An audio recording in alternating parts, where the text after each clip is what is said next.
Hello there, this is Michele Knight. This is the astrological update for Scorpio for the whole of May. There's so much going on this month astrologically, but for you, it could actually be very, very healing and very, very liberating.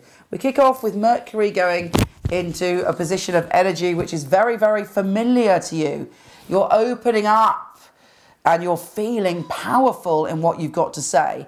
Now be careful that you don't manipulate or use those super Mercury powers to reach within someone and find out information that they're not quite ready to tell you, because you're almost as if you have a psychic antenna on that is waggling in any direction you choose to focus it.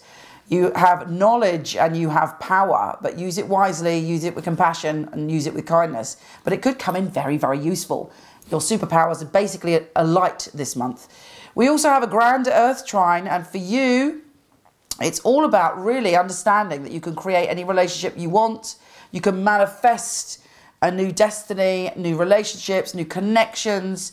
You're hopefully feeling grounded when it comes to love.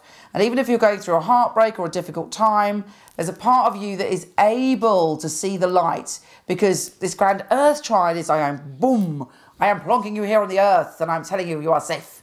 And that's the kind of energy you've got. And you're like, okay then. You might resist it, but it's there for you. It's the whole point of astrology is that you can pull in that energy into yourself and use it to your advantage.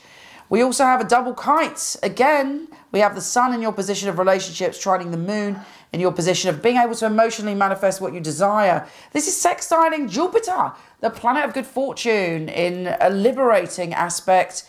And both of these are trining your ruler Pluto in your position of communication.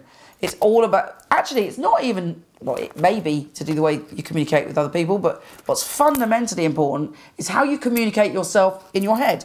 You write the stories in your head. You write the script in your head of your life. You could perceive a situation in 100 different ways.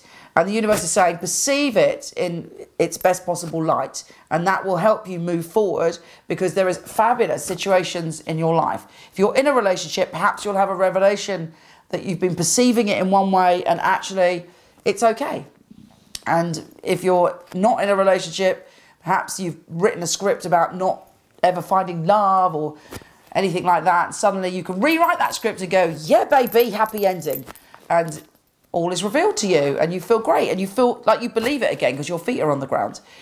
Saturn, which has been giving you, heavy lessons recently about responsibility, is an exact opposition to the sun in your position of relationship. So it's vitally important that you take your share of any responsibility in any breakups of any relationships or any situations where that you're struggling in a relationship, because Saturn is not going to let you off the hook on this one. Saturn is quite a hard taskmaster, as no doubt you have found out recently.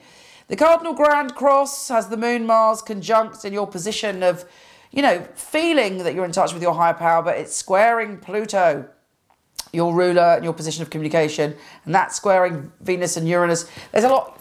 Basically, in a nutshell, avoid criticizing yourself and avoid criticizing anyone else, particularly if it's about love. Could be a friend, could be a lover, could be a relationship, but criticism needs to be off the menu for May, particularly of yourself. Then, if that wasn't enough, on the 14th, there is a full moon in your sign, and it's like, you're feeling emotional, you're feeling in tune, you're feeling that you just know everything. You may be given a vision, a dream, a synchronicity that shows you the way forward. But revel in that moon, light a candle, invite people around that you love, have a little love-in, and allow yourself to be emotionally safe on the 14th. Mars goes direct, thank goodness, on the 20th, and it's in the position for you of your spiritual enlightenment, but also possibly debauchery. Have you been indulging in any past patterns of debauchery, or have you been kind of looking through your spiritual and evolutionary journey so far?